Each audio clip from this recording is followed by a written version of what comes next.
Très content de vous savoir nombreux branchés sur OLE Télévision. Mesdames, Messieurs, bonjour et bonsoir. Ça dépend de l'heure à laquelle vous nous suivez ou vous allez suivre ce numéro de votre émission, La Chronique de la Semaine. La Chronique de la Semaine, c'est l'émission qui fait le point sur les actualités phares de la semaine. Pour cette semaine et depuis beaucoup d'années, plus de 20 ans, en République démocratique du Congo, sévit les multiples massacres dans l'Est de la RDC. Cette semaine, nous avons vécu un carnage avec Goma, qui était un théâtre de meurtres qui sévit depuis beaucoup d'années dans l'Est de la République démocratique du Congo. Et aujourd'hui, nous sommes habillés, moi particulièrement, en noir, en signe du deuil qui sévit dans l'Est de la RDC et que toute la population congolaise est en train de partager. Et à mes côtés, Aristote Badiawe, l'invité de cette émission, l'invité de ce numéro de votre émission, le DG de OLE, du groupe OLE avec OLE Télévision, OLE News.net, avec qui nous allons parler bien évidemment sur ça. Lui, il est habillé en tenue militaire. Nous le saluons. Aristote Badiawe, bonjour. Bonjour, M. Yann, et bonjour à nos téléspectateurs et à ceux qui nous suivent sur nos pages internautes, que ce soit Facebook, YouTube, TikTok et d'autres plateformes des réseaux sociaux.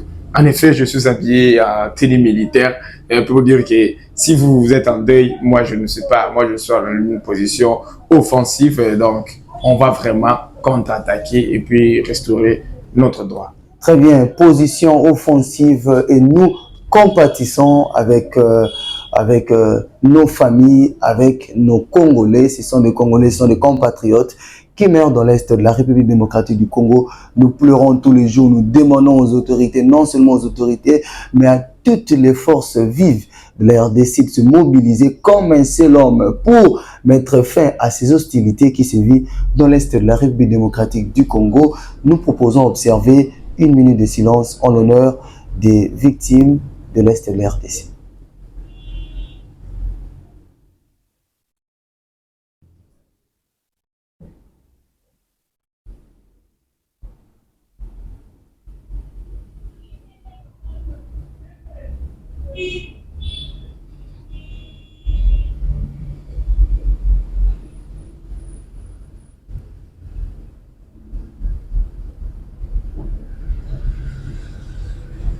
De retour, nous compatissons avec nos frères qui meurent au jour le jour dans l'Est de la RDC. Comprenez-nous, nous n'avons vraiment pas assez de force à vous présenter ce numéro, mais nous le faisons pour décrypter cette actualité et ressortir les solutions que nos autorités peuvent prendre afin de mettre fin à ces hostilités qui sévissent dans l'Est de la République démocratique du Congo. Pour ce numéro de votre émission, nous avons proposé commencer par cette thématique. Nous allons faire un recul sur plus de 20 ans de guerre dans l'Est de la RDC avec Aristote Badiawe qui va nous faire un recul comment cette guerre a commencé et quelle a été l'évolution au fil des années, depuis les années 1900, les années 2000, 2010, 2000, 2020 et 2020-2024. Aujourd'hui, monsieur Aristote Badiawe va nous faire le point sur cette guerre qui sévit dans l'Est de la RDC. Il va également nous présenter les responsables, les victimes, nous les connaissons, nous Congolais sommes victimes. Monsieur Aristote Badiawe. En effet, M. Yann Kibaka, bonjour à nos téléspectateurs et nos internautes. Ce que nous devons dire est que depuis, entre parenthèses, génocide du Rwanda, parce qu'il y a plusieurs médias occidentaux qui sont leurs pareils, qui sont en train de dire que ça pourrait être refait dont on se blesse pour qu'on puisse avoir plus de compassion. Mais nous avons vu le théâtre. Madame Jeannette Kabila l'avait dit en Afrique du Sud, lors du Parlement de la SADC, en disant que c'est la communauté internationale qui avait ordonné, qui avait imposé à la RDC d'ouvrir les frontières pour accueillir le peuple qui était en détresse au Rwanda. Et la RDC, en tant que pays de l'hospitalité mondiale, l'avait fait. Et pour plusieurs analystes, c'est vraiment la naissance de notre mal. Parce que depuis ce jour-là, nous ne sommes plus jamais en paix. Il y a eu des problèmes et des problèmes. Après cela, il y a eu ce qu'on appelle le coup d'État de notre héros national, M. Laurent Désiré Kabila, lui qui s'est allié clairement physiquement avec des alliés rwandais et ougandais pour venir chasser Mobutu au pouvoir. Et ça là, nous sommes en 1997. Ah oui, là, nous sommes en 1997. Ça a tourné en vinaigre, comme vous savez. Et ils se sont pas entendus. Ils se sont séparés bizarrement et notre héros national a été tué. Après là, en 2001, dans 98, 99 déjà, nous avons subi morcellement du pays. La République démocratique du Congo a été morcelée, je ne sais pas, 4 ou 5 morceaux. Il y avait Jean-Pierre Bemba, aujourd'hui ministre de la Défense, qui contrôlait le Grand Oriental avec l'Équateur. Il y avait le gouvernement national qui avait Kinshasa et d'autres entités, Lubumbashi, les provinces de l'Est, à commencer par Sud Kivu, un peu de Maniema, était par RCD Azarias, et l'autre partie était contrôlée par RCD KML de M. Moussa Niamoussi. Donc, le pays était un peu divisé. En 2001, en Sun City, ces Occidentaux encore nous ont mis ensemble et nous ont expliqué qu'on pouvait créer un gouvernement d'union nationale. C'est à ce moment-là que nous avons connu l'époque où il y a eu un seul président avec 4 vice-présidents. Ce qu'on dit 1 plus 4 plutôt. Voilà. Et à ce moment-là, nous nous sommes dit que voilà, c'est la paix et tout et tout. Nous sommes avancés jusqu'à 2006. Il y a eu les premières élections démocratiquement en RDC. Depuis tous ces temps-là, je ne sais pas si peut-être parce qu'ils n'ont pas élu en 2006 qu'ils ont continué à créer. Malgré ça, il y a eu le mouvement Laurent Kunda, il y a eu le mouvement Morgan en Ituri, il y a eu plusieurs mouvements. Et vers les années 2007-2008, il y a eu une naissance de la CNDP. CNDP qui a été dirigée par celui qu'on appelle Laurent Kunda. Laurent Kunda a fait tout ce qu'il pouvait faire. Encore, les Occidentaux nous ont dit, messieurs, mesdames, vous êtes les Congolais, vous devez discuter. Et nous nous sommes mis à discuter avec Laurent Kunda et son équipe. Après la naissance de Laurent, après la discussion et tout, il y a d'ailleurs les documents qui ont fuité. On nous dit que non, ils sont tous ceux qui sont là. Alors que dans le mouvement Laurent Kunda, il y avait environ... Laurent Kunda, on nous dit que c'était Munyamulenge. Je ne vais pas entrer dans les détails. C'est-à-dire un nom congolais. Bon, un Munyamulenge, ce n'est pas un nom congolais. Vu qu'ils étaient là en 1960, ils sont d'office devenus des Congolais. Le mal avec eux est qu'ils sont toujours attachés à la mère patrie qui était le Rwanda à l'époque, avant 1960. Donc, il faut encore le sale boulot, si on peut dire en un mot, il faut encore le sale boulot pour le Rwanda.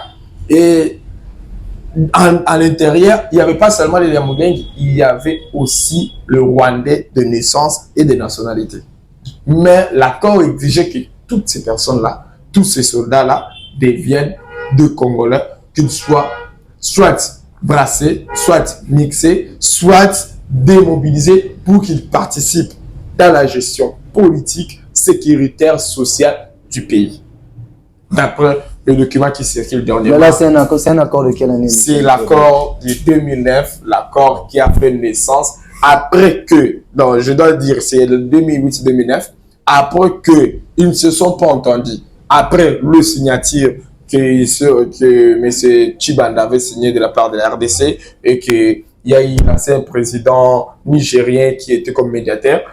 Après toutes ces choses-là, sûrement, le gouvernement avait reconnu son erreur.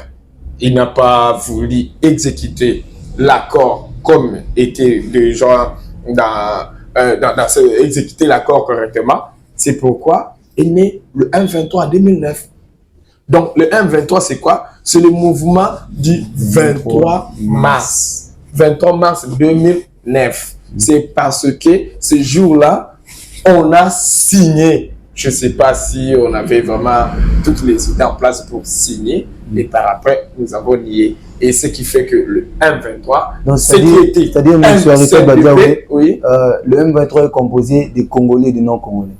C'est ce que ça se dit. Ouais. Il y a mais Paul Kagame dit clairement que les mouvements, tous ces mouvements-là qui dérangent l'Est de la RDC, ces mouvements sont dirigés, sont composés des Congolais et non des Rwandais. Mais c'est Yann, je venais de le dire. Parce que là, sous-entendant, là il fait même allusion aux Nyamulenge qui sont Congolais, alors qu'ils ont des racines, qu'ils ont des racines rwandaises. C'est pourquoi je vous ai dit que pour parler des Nyamulenge, j'ai bien précisé que depuis 1960, la Convention nous disait que toute personne qui s'est retrouvée, peu importe sa nationalité ultérieure ou bien antérieure, dès qu'il était sur le sol congolais, il est d'office congolais. Donc c'est pourquoi les Nyamulenge aujourd'hui, ce sont des Congolais. Mais ils n'ont pas de racines congolaises. Monsieur le Président l'avait si bien que non, ils sont des Congolais. Parce que la Constitution l'avait dit avant même ma naissance, ce n'est pas à moi de venir nier, soit tu modifies la Constitution pour les annuler. Donc, dans les cas c'est-à-dire, ils sont, ce qui s'est dit, le narratif, c'est que ils sont Congolais, naturalisés. Mais ils sont Congolais, oui. Mais d'esprit rwandais. C'est en quelque sorte ce qui explique le pourquoi il y a eu le changement. Parce que pourquoi un Congolais peut refuser pourrait refuser les accords avec son pays? C'est ça déjà la première question. Parce qu'il y a plusieurs personnalités. Dans ce qu'on appelle CNDP qui a été dirigé par Laurent Kunda, qui est réputé Nyamulenge congolais, tu vois. Nyamulenge est quoi? C'est un Congolais. C'est pourquoi Paul Kagame, quand il dit que c'est le mouvement des Congolais, en quelque sorte, il a maquillé, il a mis la peinture pour dire qu'il prendra un Congolais, il met devant, et puis il prend tous ses sommes, il met derrière. Donc j'avance avec les explications. En 2009, il y a une naissance des M23 qui est une conversion des CNDP à M23 pour revendiquer l'applicabilité des accords. Et ils ont eu à faire des mouvements jusqu'à ce qu'en 2012, ils ont eu à monter en puissance jusqu'à aller prendre la ville de Goma. Et comme l'un de nos héros est Kordoma, héros pas sur le plan de la chancellerie, mais d'après nos cœurs, d'après moi, M. Mamadou Ndala, c'est un héros qu'on a fêté le 6 février ici. Que lui, il a dit ceci, il a dit on ne peut pas laisser l'ennemi venir nous diriger. Et alors, en tant que chef, il a pris des armes avec l'armée régulière, avec le commando qui lui-même était. Ils ont chassé les M23 jusqu'à les défaire. Les M23 n'existaient même plus, même les noms n'existaient plus. Mais on la reine de la reine de Mamadouda. Après la guerre, après les avoir défaits, il a été, je ne sais pas par qui, comment, la justice ne nous a jamais montré le responsable. Mais ce qui est sûr, après toutes ces choses, et d'ici là, en 2022, fin 21, je pense, c'est fin 21, non, 2022 mars, les M23 ont encore surgi. La recrudescence. Avec le matériel que la MONUSCO déclare que nous, on n'est pas, nous, MONUSCO, c'est lui-là qui a tout les armées entre ses mains. Les armées, pas d'abord les armes, toutes les armées, et les armes entre ses mains, c'est dit que non, ce qui est les M23 ont, nous n'avons pas. C'est quelque chose qui... C'est-à-dire quelque part, monsieur Aristote, si on essaie de comprendre un peu plus au fond, c'est que ce mouvement-là n'est pas d'origine congolaise. Le mouvement, le personne pourrait bien être l'origine congolaise. L'idéologie n'est pas de l'origine congolaise. Parce que même si on rentrait encore en arrière depuis 1960 et même bien avant 1960, cette histoire-là, cette volonté-là, la division de la RDC n'a pas commencé avec ça. Parce que nous avons connu la sécession de Katanga, de Tchombe, nous avons connu Kalonji également au Kassai, nous avons connu beaucoup de volonté de balkanisation de ce pays. Voyez. Est-ce que les Rwandais sont-ils des vrais protagonistes de la balkanisation du Congo? Bon, ce n'est pas, et ils ne disent pas de la balkanisation plutôt, et ils préfèrent dire que nous avons leur terre. je ne sais pas si vous avez suivi avec moi Paul Kagame le dire devant Talon, que non, parce qu'ils ont nos terres. Je ne sais pas, tous les historiens du monde, personne n'a démontré jusque-là, sauf M. Paul Kagame, qui n'était pas encore né, mais je ne sais pas comment il sait qu'ils l'ont, nous avons leur terre, en disant qu'ils ont une terre. Donc, s'ils combattent, c'est pour avoir leur terre. Lesquels? Dans quelle superficie? Ils combattent pour les terres ou pour les minéraux? Mais c'est ce qu'il lui a dit, les terres. Alors qu'il y a 2 ou 4 jours ici, en Afrique d'ici, tous les pays du monde qui ont des minéraux à vendre au monde entier se sont réunis. Il y a même une personne qui s'est interrogée en disant mais les premiers producteurs du coltan n'est pas là. Les premiers producteurs du coltan, c'est qui? C'est le Rwanda. Mais il n'est pas là. Et comment il n'est pas là? Comment quelqu'un qui est premier producteur, il ne soit pas venu représenter? Parce que lui, il ment à la communauté internationale disant que non, si on se bat, l'Est de la RDC, c'est parce qu'ils ont nos terres. Non, c'est parce qu'ils veulent à nos ressources, ils veulent à notre porte-monnaie, ils veulent à notre carte pour que son pays fonctionne. Très bien, merci beaucoup, monsieur Aristote Diawé. Si ces Rwandais, si nos voisins rwandais veulent combattre à tout prix la RDC, c'est pour récupérer nos terres richement bénies, et c'est avec cette portion de votre émission chronique de la semaine que nous marquons une courte pause et nous vous rappelons, abonnez-vous massivement sur OLE Télévision et activez la cloche pour ne rien rater de nos différents programmes. On revient tout juste après. De retour sur ce plateau de votre chaîne OLE Télévision, la chaîne du peuple, la touche du maître. De retour ici, nous sommes en train de parler des massacres qui sévissent dans l'Est de la RDC depuis plus de 20 ans, et particulièrement de Goma, qui est devenu l'épicentre de meurtres. Nos Congolais, nos amis, nos familles, nous-mêmes, disons, nous sommes en train de mourir dans l'Est de la RDC, et ça ne nous plaît pas. Nous avons retracé de manière brève l'historique de ces guerres qui sévissent dans l'Est de la RDC.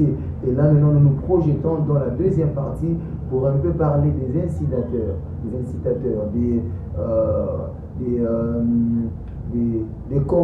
commanditeurs, des gens qui sont très loin, mais qui peuvent facilement influer sur la guerre qui sévit dans l'Est de la RDC.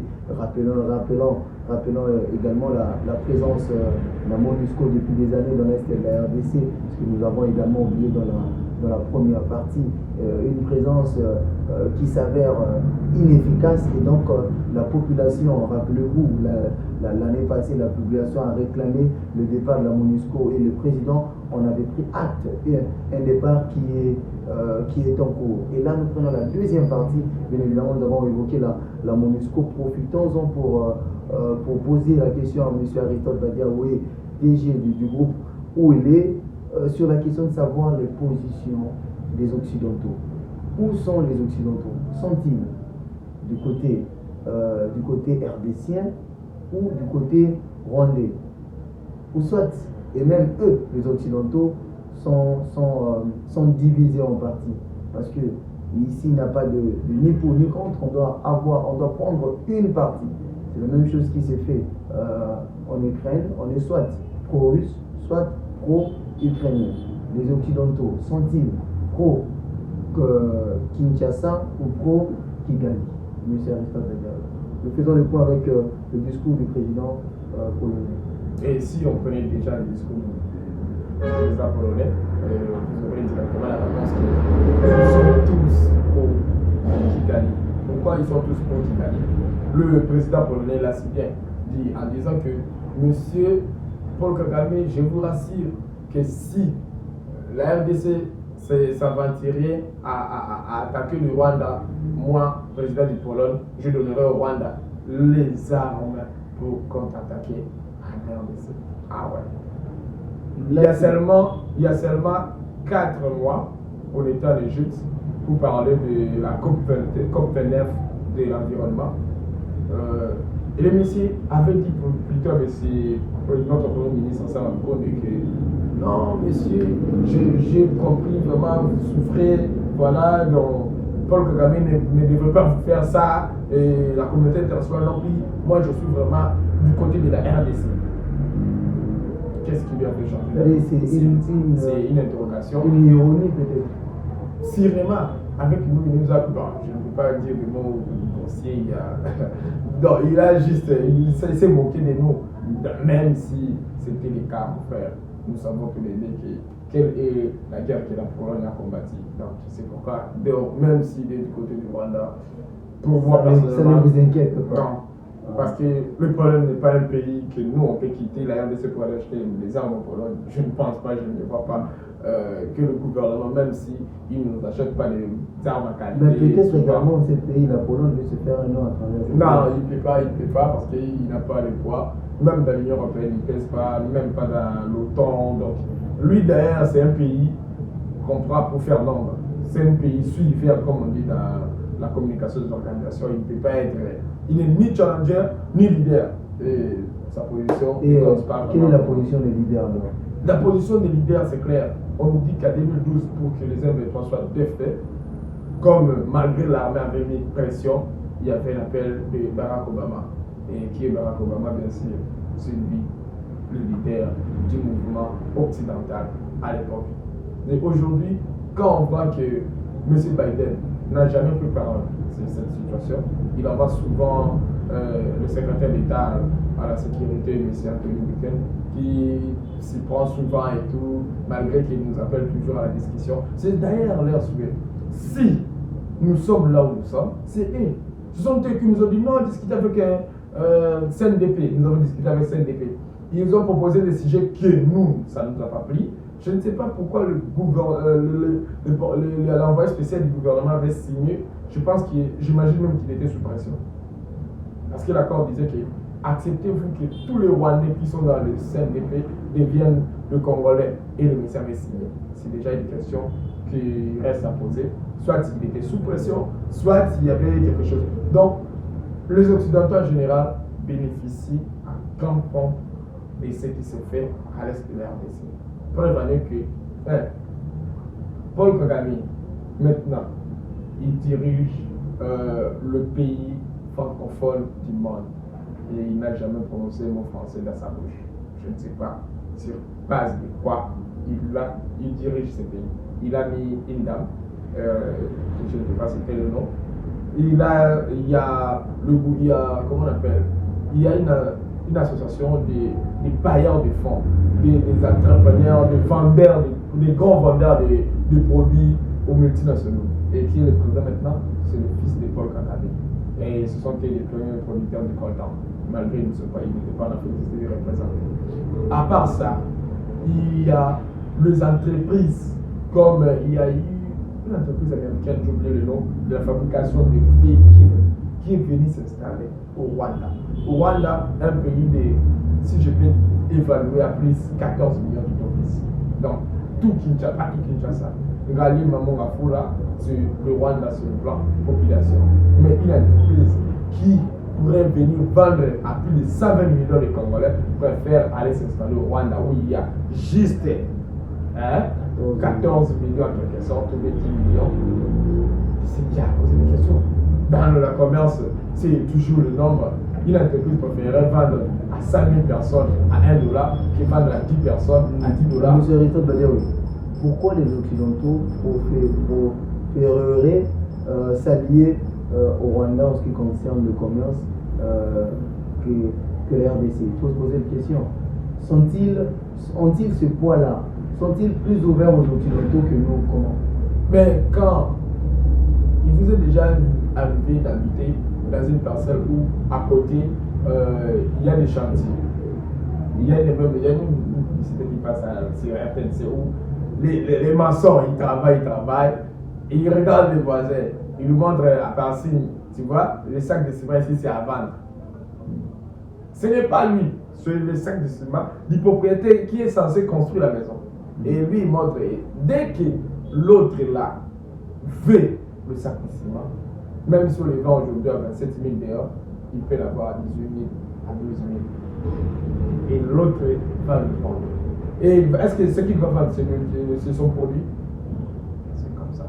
Donc, Paul Kagame propose aux Occidentaux, en quelque sorte, à bas prix, Le produit qui ne lui appartient qui ne lui appartient pas. C'est ça.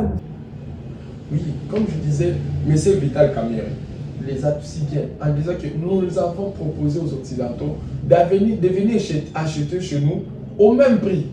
Mais il ne faut plus que les gens meurent. Non, ils préfèrent toujours que les gens meurent pour que, je ne sais pas, s'il y a quelque chose à gagner spirituellement là derrière, on ne sait plus.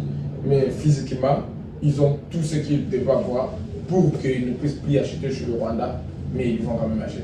Mais M. Aristide Badiaoui, à part les États-Unis, mais la RDC a bien d'autres partenaires commerciaux, comme la Chine, la Corée du Sud, il y a le Japon également. Pourquoi eux aussi sont des grandes puissances en termes de munitions, en termes d'armes?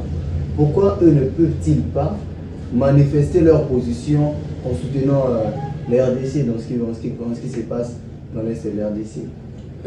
Si je peux résumer cela en disant qu'ils craignent le pire. Le pire, c'est quoi?